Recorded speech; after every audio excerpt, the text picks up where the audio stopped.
Y después de una semana completa nos volvemos a encontrar para estudiar acerca de la palabra de Dios. Espero que tú ya estés conectado con nosotros, por supuesto, preparado para recibir todo lo que vamos a estudiar en este día. Iniciamos con este programa Identidad. Bienvenidos.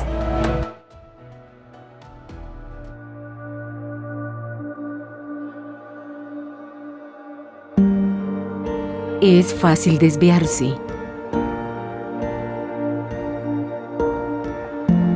Perderse en los laberintos de pertenencias. Perder la perspectiva de quién eres.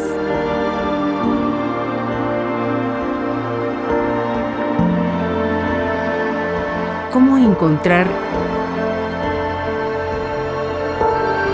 el camino correcto a seguir?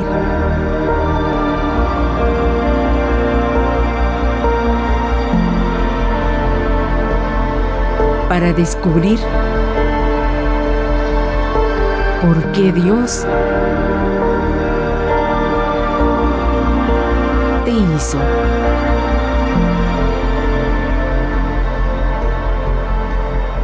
Identidad, descubriendo quién y por qué eres.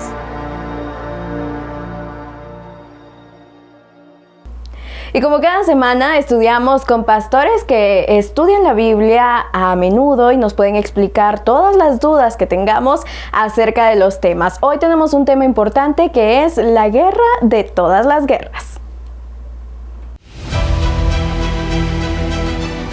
Unión Radio presenta Lecciones de la Biblia. Es un gusto saludarlos nuevamente. Esta nueva serie de estudios de lecciones de la Biblia, ahora estudiando un tema muy interesante que será de mucha información, mucho conocimiento de las Escrituras y que va a despertar en cada uno de los que está en audiencia y en sintonía el deseo de conocer más de la palabra de Dios. Pastor Álvaro, mucho gusto saludarlo nuevamente. Muchas gracias, Pastor Guerra. De verdad es interesante, amigos y hermanos, saber que hay un tema central en la Biblia, el tema del gran conflicto. Pensar en el gran conflicto, alguno puede imaginarse algunas cosas apocalípticas, pero realmente a lo largo de toda la Biblia ese tema es central y deberíamos estudiarlo. Y en este trimestre lo vamos a hacer, Pastor. Sí, vamos a remontarnos antes de la creación de este mundo. En algunos momentos vamos a estudiar y vamos a ver que nosotros tenemos la Biblia y nos enseña desde el principio, pero vamos a irnos un poco más allá de eso, porque el conflicto es una guerra detrás de todas las guerras. Así es el título de esta primera lección que vamos a estar estudiando.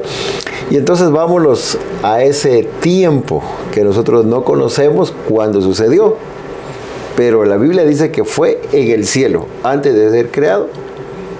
La primera pareja, antes de existir este mundo habitado, hubo una guerra y una gran batalla en el cielo. Eso nos lo dice Apocalipsis. Y entonces nuestra mente se puede imaginar cuándo habrá sido. Bueno, eso no lo vamos a poder investigar porque tampoco hay descripción de eso, pero sí sabemos que fue en el cielo y fue antes de la creación de este mundo. Y también, algo que quiero que comentemos, pastores, la gente puede decir, ¿y cómo una guerra en el cielo si es un lugar perfecto?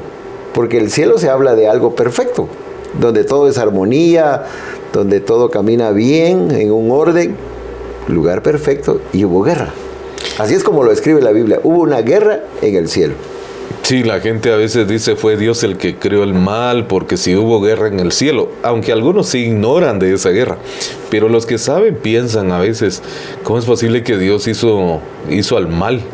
¿Cómo es posible que la guerra fue en el cielo? Pero Apocalipsis capítulo 12 describe perfectamente lo que sucedió, aunque hay algunos detalles que se escapan a nuestro entendimiento. Y tenemos que ir, claro, a Isaías y a Ezequiel para entender un poco más acerca de los actores de esa guerra.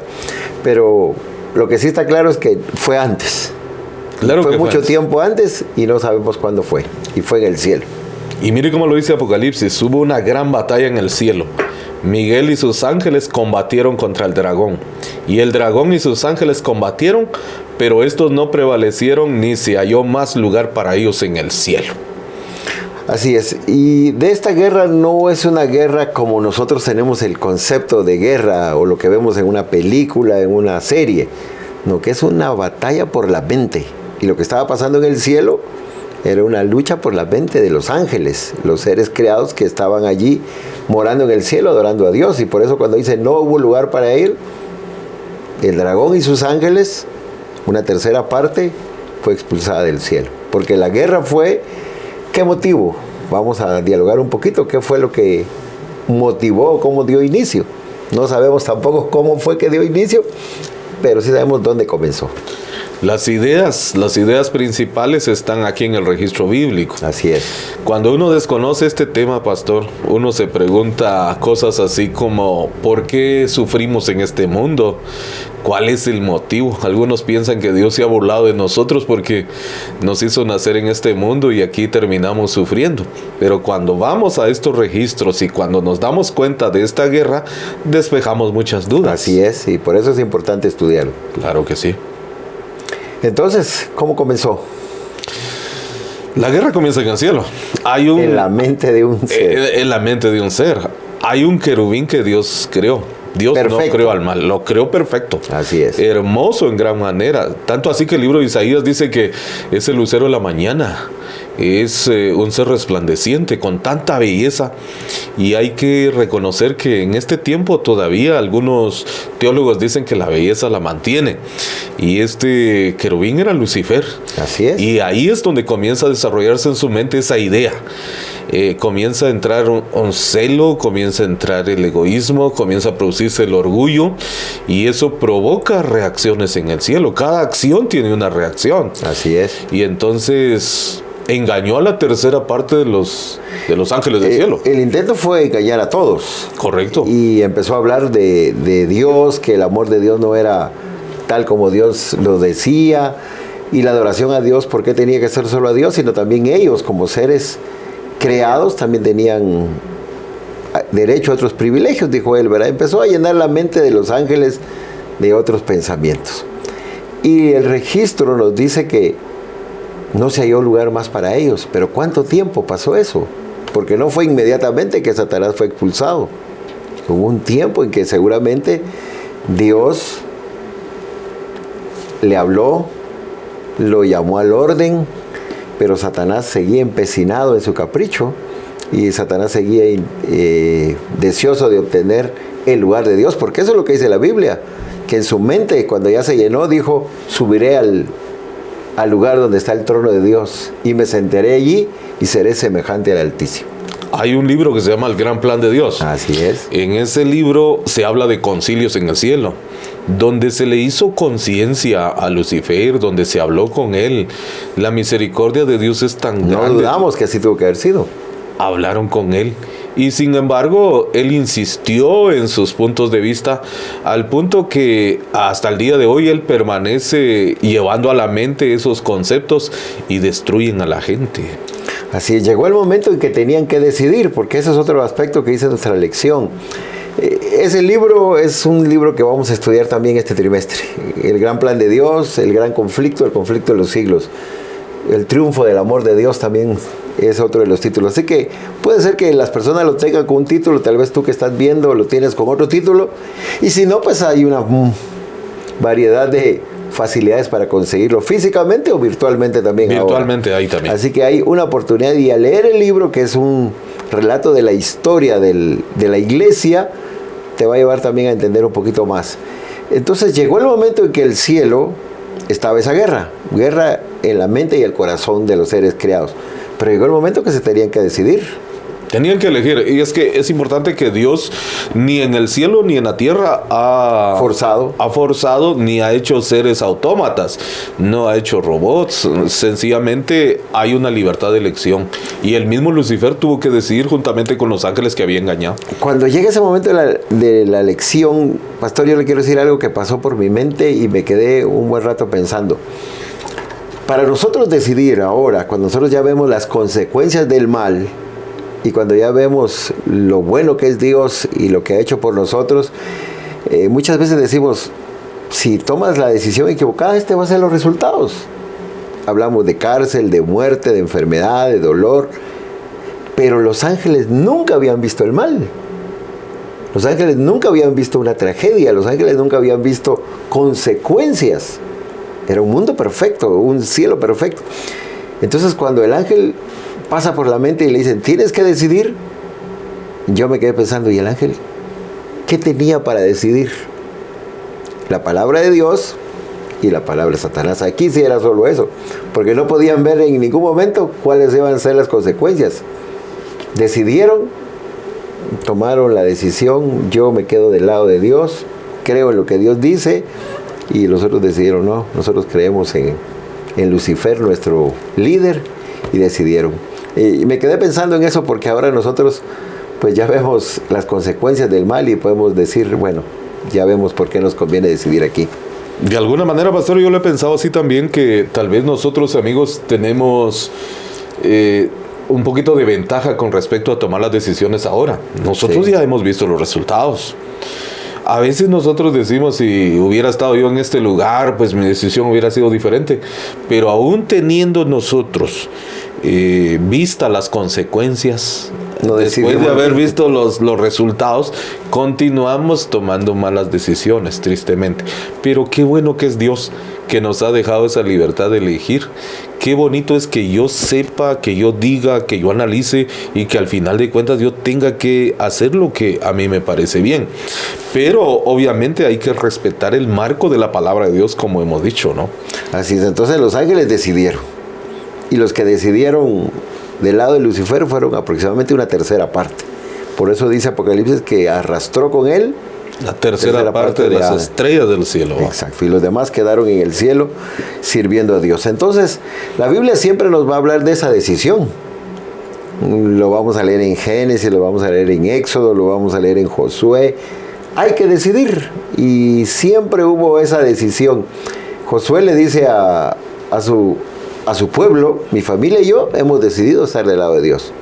Ustedes decidan.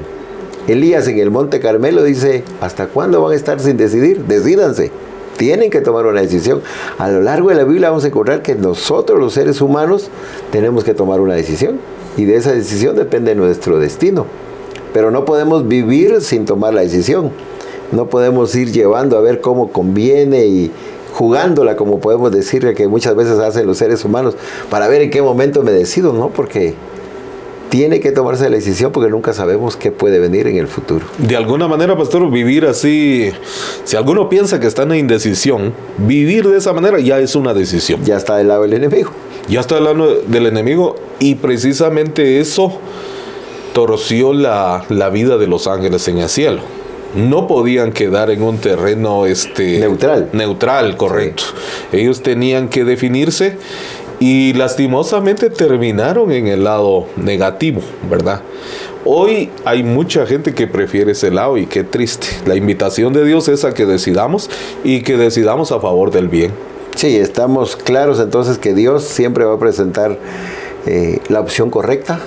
Así y Satanás sabemos que va a tratar de engañar, como lo hizo con los ángeles. Nunca va a decir las cosas como son, y siempre va a procurar que los hombres decidan por él, pero consecuencia la muerte. Y como ya dijimos, eso ocurrió en el cielo. Tiempo después, entonces ahora el planeta Tierra es ya el que recibe las consecuencias del mal por la propia decisión de los seres humanos. La Biblia dice acertadamente y claramente que fue lanzado a la tierra, así ¿verdad? Nosotros entendemos que en el espacio Dios tiene que tener, algunos no hablan de universo, hablan de pluriverso. Sí. Debe tener muchos planetas, pero el planeta afectado fue la Tierra. La Tierra. La Biblia es clara en decir que fue arrojado a la Tierra. Así es. Y entonces en la Tierra, pues Dios creó lo que nosotros ya sabemos, que es la primera pareja, Adán y Eva. Y los coloca en el huerto del Edén, y entonces Satanás dice, pues ahora voy a atacar aquí.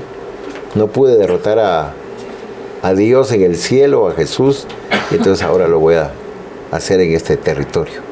Y viene y ataca a la primera pareja. Correcto. La primera pareja también se ve frente a esa realidad de tomar una decisión, pero lamentablemente el engaño vino y cayeron. y entonces se viene toda la desgracia y la miseria que tenemos ahora. De por sí la Biblia habla que la consecuencia del pecado o la desobediencia, la paga del pecado es muerte.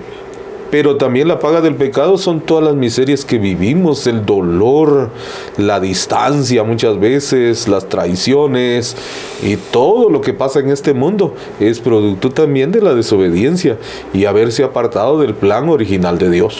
Así es, entonces vamos a ponerle el marco: en el cielo era perfecto, comienza el pecado y es arrojado a la tierra Satanás y sus ángeles.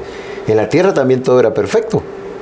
Porque cuando termina la creación dice, Dios vio que todo era bueno en gran manera. Era perfecto. Ahí estaban Adán y Eva sin conocer el mal. Debe ser un mundo precioso, pastor. Pero llega el momento en que tienen que decidir. Tienen que decidir y ahora nosotros seguimos decidiendo. Y lamentablemente el mundo se sigue hundiendo en la desgracia y en el dolor.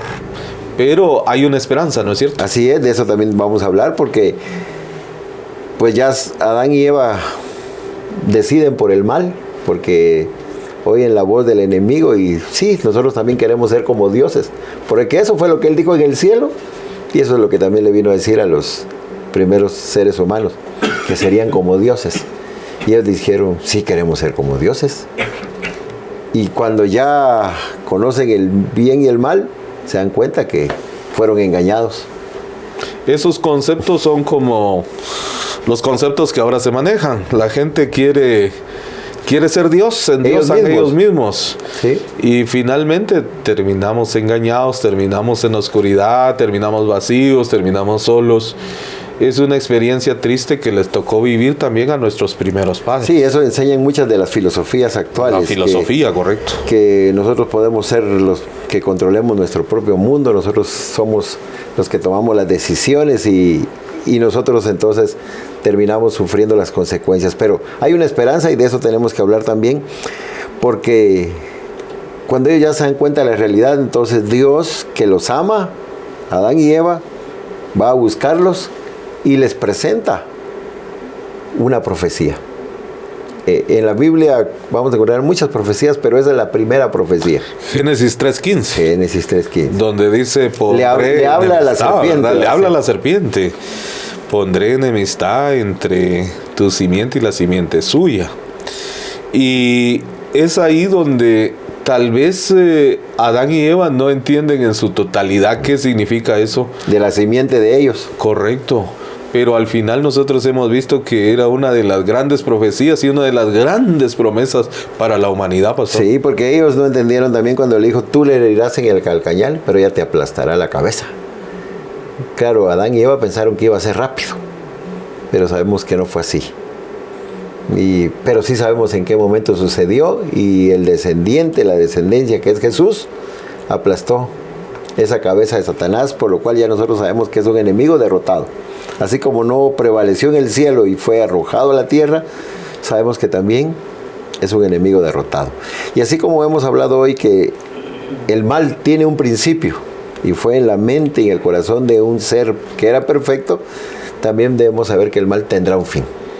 Sí, esta no es una situación interminable ni permanente, porque algunos piensan eso. Hay algunos filósofos que dicen que el ser humano está fracasado, ¿verdad? Nace en el fracaso, muere en el fracaso y toda su historia es un fracaso, pero no, en realidad hay un inicio del mal y hay un fin. ¿Tendrá un fin? Claro que sí. Y es importante que lo sepamos porque eso da esperanza. Desde que Jesucristo, que es la simiente, ¿verdad? De la mujer, desde que Jesucristo nace, de por sí Jesucristo es victorioso, porque la primera victoria la obtiene en el cielo. El mal no prevaleció allá. No prevaleció, sí, así es. Cuando viene a la tierra, otra vez hay victoria de Cristo. Hay otra lucha, el enemigo lo vuelve a intentar atacar, correcto. Incluso ahí en el desierto. En el desierto, Jesucristo entonces lo derrota nuevamente. Y lo derrotó muchas veces, pero en la cruz del Calvario es donde definitivamente el diablo se queda sin argumentos, pastor. Sí, porque se demuestra que el amor de Dios es el que va a triunfar. Porque en la mente de muchas personas también ha estado eso, pastor. ¿Por qué, si Dios sabía las consecuencias del pecado, si Dios sabía lo que iba a hacer el enemigo, por qué no lo destruyó inmediatamente? Para que el mal no llegara a este mundo y no hubiera consecuencias, tragedia, dolor y sufrimiento. Era fácil. Era fácil, una orden de Dios, un acto de Dios, pero los ángeles y los mundos no caídos, ¿qué iban a decir? Iban a quedar confusos. Esa interrogante que había planteado el enemigo iba a permanecer por la eternidad. Y eso no garantizaba que se terminara el problema. Si quedaba la interrogante, al final de cuentas, en algún momento de la existencia surgiría otro Lucifer, surgiría alguien más haciendo las mismas preguntas. Pero gracias a Dios, porque en su sabiduría Él tiene la mejor solución. Dejó correr la historia y dejó correr el pecado con sus consecuencias, porque así sí se podrá cumplir lo que dice la Escritura, que el mal no se levantará otra vez. No quedará ni raíz ni rama, y garantiza porque ha quedado claro, no solo en la mente humana. A veces la mente humana le cuesta captar, sino que en la mente de los ángeles y todos los seres creados saben perfectamente que el mal de verdad es algo que no debió haber existido nunca. De verdad, tratar de justificar el pecado y la maldad es como darle la misma razón. No se puede justificar. Y hemos visto tanta miseria, tanto dolor, gente muriendo, gente con cáncer, gente con algunas situaciones crónicas, que de verdad son consecuencias de toda esta maldad que acarreó la desobediencia desde el principio. Por eso Dios lo dejó correr con un propósito. Mostrar que Él es un Dios justo, que Él es un Dios que es sabio y sabe cómo dirigir el universo que Él ha creado, y entonces tenía que dejarlo, para que todos los seres humanos entonces entendamos que a Dios lo reconocemos como Creador, como Señor, pero le obedecemos por amor, no por obligación, ni porque somos robots, ni ninguna de esas cosas. Entonces Dios, al dejar correr el tiempo, el pecado y los miles de años que lleva, pero que tendrá su fin, y eso es lo que nos da esperanza, entonces ha mostrado cómo es un Dios verdaderamente amoroso, misericordioso y un Dios justo. Ahora, Jesucristo no es solamente nuestro Salvador. Actualmente Jesucristo es nuestro sumo sacerdote. Él es el que intercede por sus hijos, y esa es la esperanza, pastor. Sí, esa es la otra parte que tiene la lección, que nosotros ahora sabemos que la serpiente le mordió el calcañal, pero Él le aplastó la cabeza en la cruz, y que ese mérito de Jesús de haber muerto en la cruz le permite ahora ser nuestro intercesor, presentar su propio sacrificio. Y al nosotros tener un intercesor, entonces sabemos que hay alguien que aboga por nosotros. Hay alguien que nos da el acceso hasta el trono de la gracia, y hay alguien que está poniendo su sacrificio. Y hay un texto, pastor, que lo leímos, que cuando Jesús llegó al cielo, después de haber muerto en la cruz y presentado su sacrificio, me gusta ese texto, el que está en Juan 17, que Jesús dijo: Padre, aquellos que me has dado, quiero que estén donde yo estoy, para que ellos estén conmigo. Que cuando Jesús llegó al cielo dijo esas palabras: he cumplido con la parte del sacrificio, he pagado la deuda del pecado, la redención del hombre es un acto consumado, como Él mismo lo dijo en la cruz, consumado es. Y entonces ahora, Padre, quiero que ellos un día también estén conmigo. Ahí se cumple lo que dijo el apóstol, ¿verdad? Cuando él dijo que Dios nos ama desde antes de la fundación del mundo, porque desde que comenzó esa guerra, Dios ya tenía un plan. Exactamente. Y ese plan no falló, ese plan se cumplió. Jesucristo vino para que nosotros tengamos esperanza. Todas las acusaciones de Satanás, todas las acusaciones que el diablo pueda hacer en contra de la justicia de Dios, en contra de un Dios que tiene una ley perfecta, esas acusaciones quedaron descartadas. Jesucristo viene y demostró su amor por la humanidad. Nos da una esperanza. Ese mundo perfecto que se perdió y esa guerra que comenzó en el cielo, un día van a llegar a tener punto final. Y cuando esa historia termine, cuando esa historia culmine, volveremos a estar como lo que usted acaba de mencionar en la Biblia. Todos los que han creído en Cristo y aceptaron ese sacrificio estarán en el cielo. Ese es el gran plan de Dios, estamos en un gran conflicto que comenzó en el cielo, que acabamos de ver en esta primera lección prácticamente la introducción, el escenario, y vamos a estudiarlo por varias semanas. Así que, querido amigo que nos estás viendo, que nos estás escuchando, te invitamos a que tomes tiempo para leer las Escrituras, que amplíes también con la lectura del conflicto de los siglos y que puedas estar semana a semana siguiendo el estudio de la palabra de Dios para que llegue el momento en que, si no has tomado la decisión, lo hagas, y si ya la tomaste, esperamos que hayas tomado la decisión correcta, colocarte del lado del Dios eterno, que sabemos que es el vencedor. Pastor, gracias por acompañarnos en este primer estudio de esta nueva serie. Vamos a finalizar con palabra de oración, invitando a las personas a que sigan la transmisión y que también puedan ir a la iglesia adventista más cercana para aprender más de la palabra de Dios. Ore, pastor. Vamos a orar. Querido Padre que estás en el cielo, santificado sea tu nombre. Te agradecemos, Señor, porque tu palabra no deja ninguna duda en la mente del ser humano. Ahora entendemos, oh Dios, que hay una guerra cósmica, que hay, Señor, desde el principio una guerra detrás de todas las guerras. En medio de todo este conflicto estamos nosotros. A veces pasamos por pruebas, por luchas. A veces hay pequeñas guerras, ya sea entre nuestros países, nuestras comunidades o dentro de nuestra familia. En nosotros mismos hay conflictos, pero son productos, Señor, de toda esta guerra que hemos estudiado durante esta semana. Pero gracias, Señor, porque en una guerra necesitamos paz, y la paz la ha traído Cristo Jesús. Amén. Así que, Señor, gracias por este estudio. Bendícenos y bendice también a todos aquellos que escuchan, que ven y que siempre están pendientes, Señor, de la programación de la radio. Te lo agradecemos en el nombre de Jesús. Amén. Amén. Amén.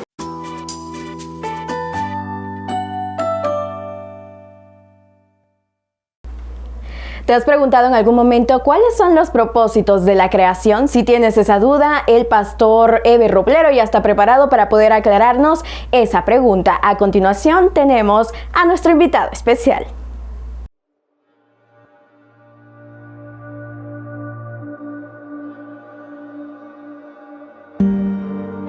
Es fácil desviarse. Perderse en los laberintos de pertenencias. Perder la perspectiva de quién eres.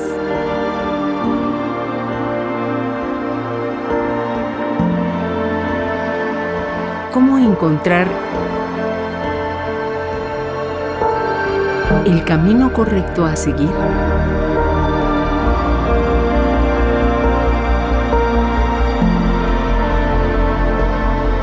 Para descubrir por qué Dios te hizo.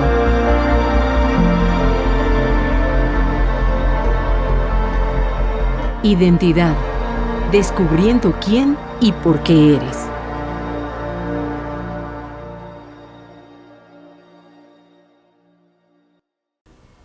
Qué alegría una vez más encontrarnos para estudiar siempre la palabra del Señor.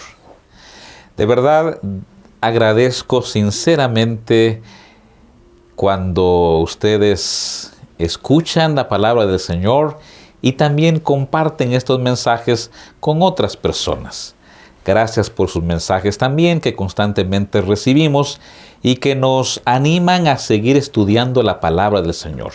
Tenemos como propósito el estudio de la palabra del Señor para que sea un mensaje de Dios para mi corazón, un mensaje de Dios para tu corazón, para tu vida, un mensaje de Dios para que pueda provocar en nosotros el arrepentimiento, el crecimiento, la fe y la esperanza de la segunda venida de Cristo Jesús.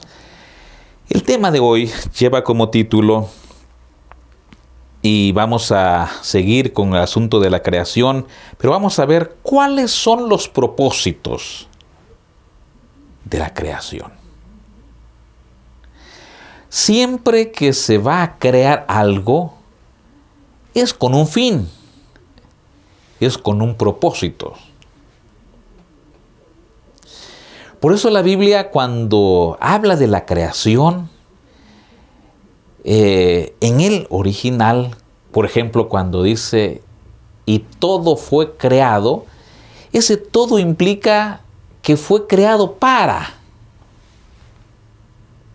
o sea, con propósitos. Entonces la palabra del Señor muestra varios propósitos que tiene la creación. Hoy veremos algunos de esos propósitos, porque son varios de verdad, pero vamos a ver algunos propósitos que tiene Dios al permitir una creación como la que Él mismo hizo. En primer lugar, o el primer propósito que vamos a mencionar, es que la creación es para la gloria de Dios. Dice el Salmo 19 y los versículos 1 al 4.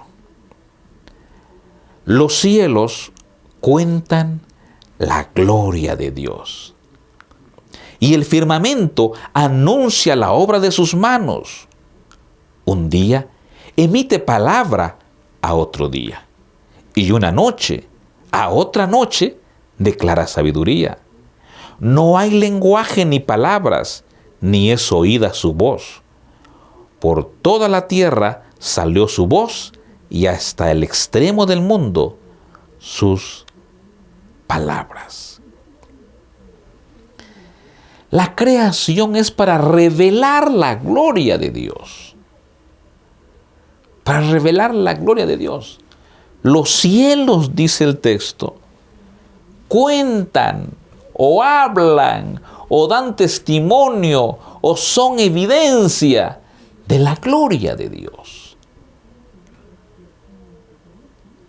Por eso cada vez que tenemos la oportunidad de pronto de mirar un cielo estrellado, más que fijarnos en el resplandor de esas estrellas, tenemos que reflexionar en el poder de Dios y llegar a la conclusión que el resplandor de esas estrellas, que la claridad de esa luna, que el calor de ese sol, que lo que ocurre allá en el cielo, en realidad está diciendo nada más que la gloria sea para Dios, que Dios es poderoso. Porque el salmista está diciendo que los cielos evidencian, muestran, dan testimonio de la gloria de Dios. Romanos 1:20 complementa, porque las cosas invisibles de Él, su eterno poder y deidad, se hacen claramente visibles desde la creación del mundo, siendo entendidas por medio de las cosas hechas, de modo que no tienen excusa. El carácter de Dios, el poder de Dios, la eternidad de Dios, todos los atributos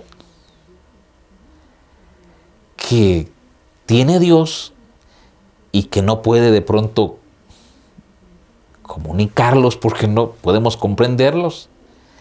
Él dice, bueno, voy a mostrarles una parte de eso, y lo hace con la creación. Los cielos cuentan la gloria de Dios. Segundo propósito de la creación. Cuando Dios creó, entonces Dios dio una orden: poblar, llenar, multiplicarse. Aquí el propósito es poblar la tierra. Génesis 1:28. Y los bendijo Dios y les dijo: fructificad y multiplicaos, llenad la tierra y sojuzgadla, y señoread en los peces del mar, en las aves de los cielos, y en todas las bestias que se mueven sobre la tierra. Poblar la tierra, multiplicarse.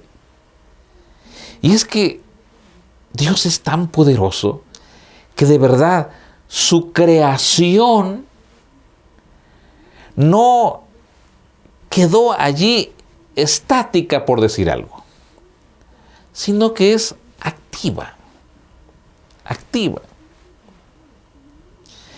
Y la reproducción no solamente ocurre en los seres humanos y en los seres vivos como animales, sino aún en la misma naturaleza. Está ese proceso de reproducción, ese proceso de multiplicación.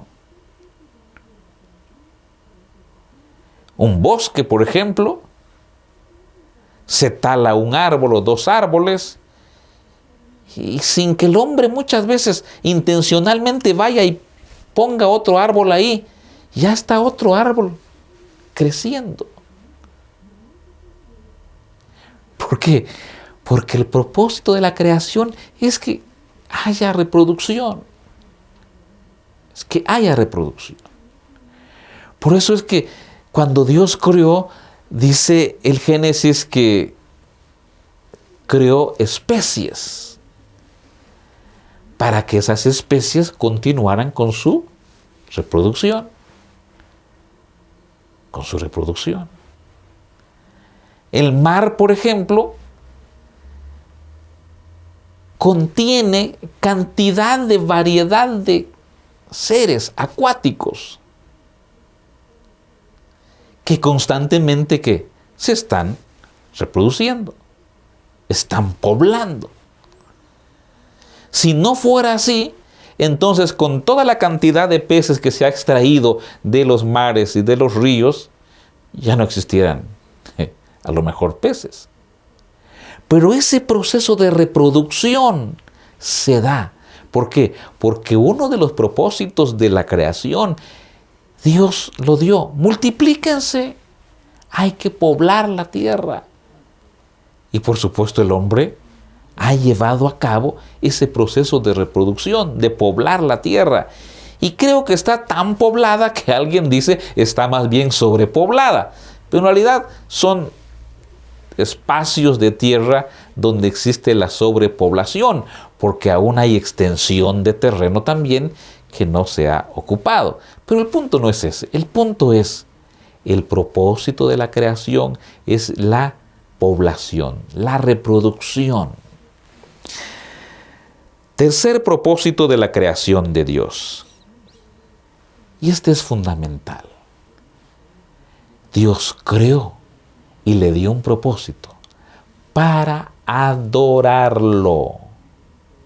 Uno de los propósitos de la creación de Dios es que le demos honra, que le demos gloria, que lo adoremos. Dice la palabra del Señor en el Salmo 100 y versículo 3. Reconoced que Jehová es Dios. Él nos hizo y no nosotros a nosotros mismos. Pueblo suyo somos y ovejas de su prado. Como Él nos creó, lo menos que podemos hacer como raza humana es adorarlo. Es adorarlo. No tenemos que ir muy lejos para comprender que en realidad la misma naturaleza ha comprendido esto y adora y alaba. Quienes vivimos cerca donde hay muchos árboles, no me dejarán mentir que en la mañana el trinar de las aves es como decir: gloria a tu nombre, Señor, alabado sea tu nombre, grande eres, Señor. Y cantan las aves todas las mañanas. Ellas no dicen: hoy es día de asueto. Hoy como que va a ser frío. No, es que tienen ese instinto de adoración, de adoración. Por eso si algo reclama Satanás, es que también lo adoren. Pero ¿cómo vamos a adorar si Él no es creador? Pero Satanás, él quería esa adoración para él. Él no ha creado nada, excepto cuando fue arrojado acá a la tierra, lo que ha creado es dolor, problema, angustia, muerte. Pero Satanás no ha creado nada. Sin embargo, él reclama adoración, adoración. A tal punto que, por ejemplo, dice en San Mateo capítulo 4 y versículo 9, otra vez le llevó el diablo a un monte muy alto. El diablo tan atrevido ahora lleva a Jesús. Y le mostró todos los reinos del mundo y la gloria de ellos. Y le dijo, todo esto te daré, como dice el texto, si postrado me adorares. Es que el tema de adoración tiene que ver con el derecho de la creación. El tema de la adoración tiene que ver con el reconocimiento a quien aceptamos como creador. El tema de la adoración es un reconocimiento consciente, directo, para reconocer quién es mi Señor, a quien yo he comprendido que es mi creador, o a quien yo he aceptado como creador. El tema de la adoración no es nada más por tener que hacer algo para alguien. No, tienen que ver con el propósito de quién es el creador, a quién se le debe honra y gloria. Por eso Apocalipsis 4:11 dice, Señor, digno eres de recibir la gloria y la honra y el poder. Y da la razón. Apocalipsis 4:11 dice, porque tú creaste todas las cosas y por tu voluntad existen y fueron creadas. O sea, cada vez que dejamos de adorar a Dios, lo que estamos diciendo es, tú no eres mi creador. Y entonces no cumplo un propósito que es adorar al creador. La adoración está en estrecha relación con el reconocimiento a nuestro creador. Nadie más se merece honra y gloria. Nadie. Apocalipsis dice, solamente tú te mereces gloria, honra. ¿Por qué? Dice, porque tú creaste todas las cosas. Y en Él existen todas las cosas y los seres vivos. Todo. O sea, es un derecho del Creador recibir adoración. ¿Y qué mejor si esa adoración nace del corazón? Que no sea impuesta, que no sea a la fuerza, que no sea un ritual, que nazca del corazón. Estoy respirando, estoy vivo, alabado sea tu nombre. Puedo salir y caminar sobre tierra firme, tú eres creador de la tierra, alabado sea tu nombre. Puedo ir a las aguas o de un mar y estar allí a la orilla de la arena y a lo mejor hasta darme un baño ahí en la orilla del mar. Alabado sea tu nombre, Señor. Eres creador. Solo tú puedes hacer esa maravilla. Derramas la lluvia, Señor, y en aquella sequedad en el terreno desértico, ahora empieza a reverdecer porque llegó la lluvia. Eso lo hace el Creador. Lo hace el Creador. Nehemías 9:6 dice, tú solo eres Jehová. Tú hiciste los cielos y los cielos de los cielos, con todo su ejército, la tierra y todo lo que está en ella, los mares y todo lo que hay en ellos. Y tú vivificas todas estas cosas, y los ejércitos de los cielos, dice allí, te adoran. Te adoran. Por eso Apocalipsis 14:7 retoma eso y dice, diciendo a gran Dios, temed a Dios y dadle gloria, porque la hora de su juicio ha llegado, y adorad, adorad, ¿a quién? Aquel que hizo el cielo y la tierra, el mar y las fuentes de las aguas. Uno de los propósitos entonces de la creación de Dios es para que esa creación de Dios lo adore. Lo adore. ¿Qué tal si de hoy en adelante tú y yo somos fieles adoradores a Dios? No porque alguien nos lo pida, no porque en la iglesia, en el culto de adoración, alguien te invite y te diga, cantemos con más fuerza para adorar. Porque todos los días elevaremos un canto con fuerza a nuestro Creador. Que la adoración sea parte de todos los días. Porque Él se merece honra y gloria. A Dios sea la gloria. Cuarto propósito de la creación.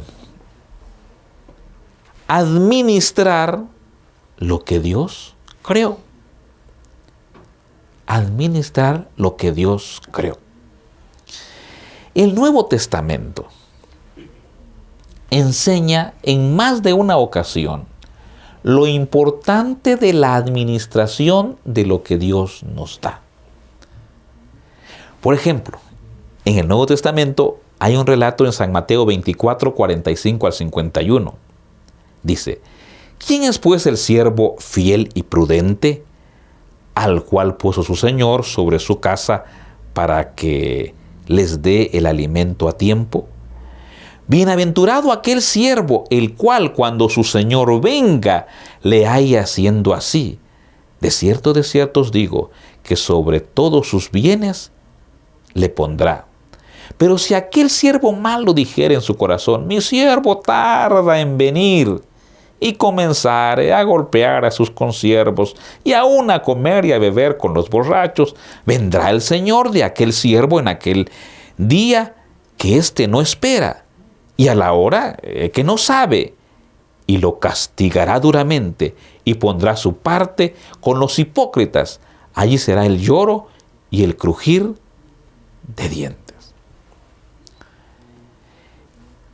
En otra parte de la Biblia dice que el reino de Dios es como alguien que tuvo un viaje y vino y dio talentos a sus siervos. En otras palabras, les dio la facultad de administrar. Les dio los recursos en las manos para que lo trabajaran. Y en esa parte de San Mateo 25, 14 al 23, que por asunto de espacio no lo vamos a leer, y de tiempo que tenemos acá, no lo vamos a leer, comprendemos que hay una responsabilidad de parte nuestra con lo que Dios ha puesto a nuestra disposición. ¿Que somos responsables del cuidado de nuestro planeta? Por supuesto que lo somos. Y los cristianos debiéramos ser los primeros en estar allí cuidando de nuestro planeta. La Biblia dice que la tierra gime a una. Y nosotros somos mayordomos de la creación. Y con conocimiento los cristianos tenemos que cuidar de la naturaleza. Por ejemplo, somos mayordomos. Cuando Dios creó, puso sobre las manos del ser humano y le dijo, señoreen, cuiden, guarden, estén atentos. La naturaleza es para cuidarla. Es para cuidarla. Hoy los promotores, por decirlo así, ¿verdad?, del cuidado del planeta, muchos de ellos ni siquiera creen en Dios. Pero están diciendo y haciendo lo que nosotros debiéramos hacer. A nosotros se nos ha encomendado una administración y se espera que seamos fieles cuando Jesús venga por segunda vez. ¿Estamos cuidando la tierra? ¿Tenemos consideración con las mascotas? ¿Estamos realmente multiplicando correctamente lo que Dios nos ha dado? ¿Qué dones ha puesto Dios en tu vida? ¿Los estás empleando para el bien? ¿Qué mensaje estamos dando con la administración, por ejemplo, con los recursos financieros? Nos pueden confiar más fondos porque lo que nos dan, si es en calidad de administrador, lo administramos bien, lo multiplicamos. Si es en calidad de regalo, lo empleamos bien. O estamos complaciendo nuestros deseos y estamos teniendo un desorden en nuestra administración financiera, por ejemplo. Porque es una manera de mostrar si somos o no buenos mayordomos del Señor. Y es probable que Dios no nos confíe más, porque si en lo poco no somos fieles, no lo vamos a hacer en lo mucho. Pero aquel, dice la Biblia, que en lo poco es fiel, en lo mucho también lo será, y en lo mucho el Señor nos pondrá. Uno de los propósitos entonces de la creación de Dios es que podamos ser mayordomos. Ahora, otro propósito más de la creación, y es esto: reconocer a Dios como sustentador. O sea, Dios creó, lo reconocemos como el creador, pero también tenemos que reconocerlo como es el que sustenta, es el que provee, es el que constantemente está allí supliendo. Dice Hebreos 1:3. En estos postreros días nos ha hablado por el Hijo, a quien constituyó heredero de todo, y por quien asimismo hizo el universo, el cual, siendo el resplandor de su gloria y la imagen misma de su sustancia, y quien sustenta todas las cosas con la palabra de su poder, habiendo efectuado la purificación de nuestros pecados por medio de sí mismo, se sentó a la diestra de la majestad en las alturas.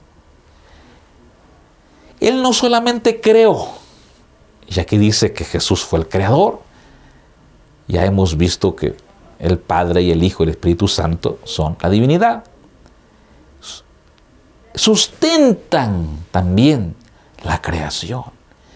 Y eso es digno de reconocerlo. O sea, cada vez que vemos alimento en nuestra mesa, por ejemplo, a lo mejor vemos una papa horneada, deliciosa allí, acompañada de esto y lo otro. Es fácil creer que por mi dinero está aquí. Sí, pero ¿quién fue el que proveyó el crecimiento de esa papa, por ejemplo? ¿Quién fue el que dio la lluvia para que germinara la semilla? Ese es nuestro Dios. Un Dios que no solamente creó, sino que está pendiente de su creación. Con lo dicho anteriormente, entonces, creo que estamos en el mejor momento, en el mejor espacio para levantar las manos y decir: te alabo, Señor, porque uno de los propósitos de la creación es que recibas adoración.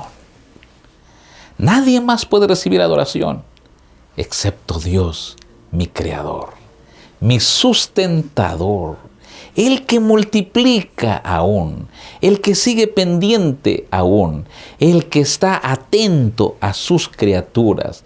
Alabado sea tu nombre, Señor.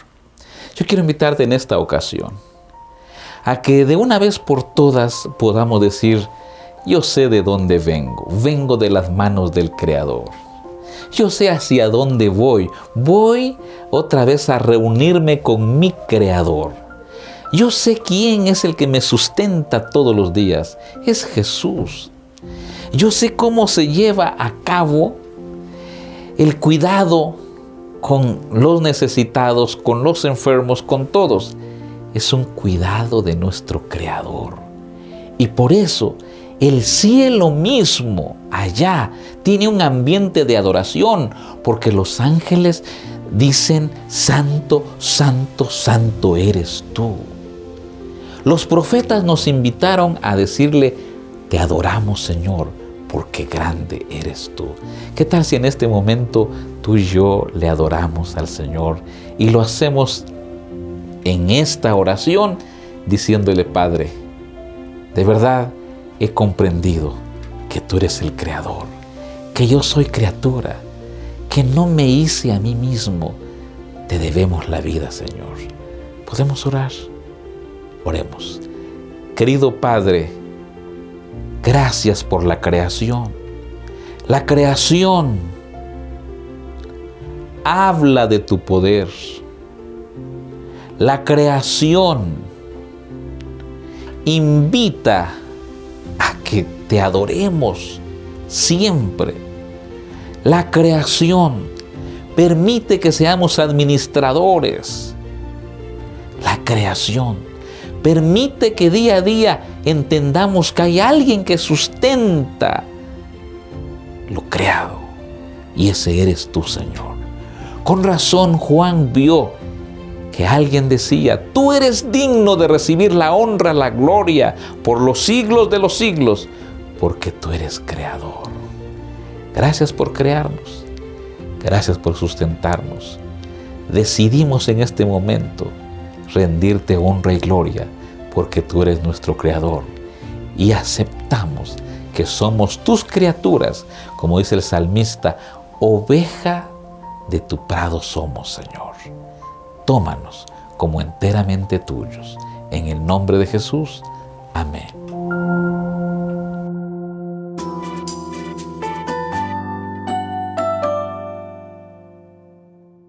Gracias por conectarte con nosotros y por estar al pendiente de todo lo que Unión Radio prepara para ti. Especialmente en esta temporada, que la lección que estamos estudiando en cada semana se basa en el gran conflicto. ¿Ha escuchado usted sobre todos los conflictos o sobre el gran conflicto? Le contamos que tenemos un espacio especial donde usted puede estudiar acerca de este libro importante y puede encontrarlo a través de nuestro canal de YouTube. Allí estará el contenido para que lo pueda estudiar.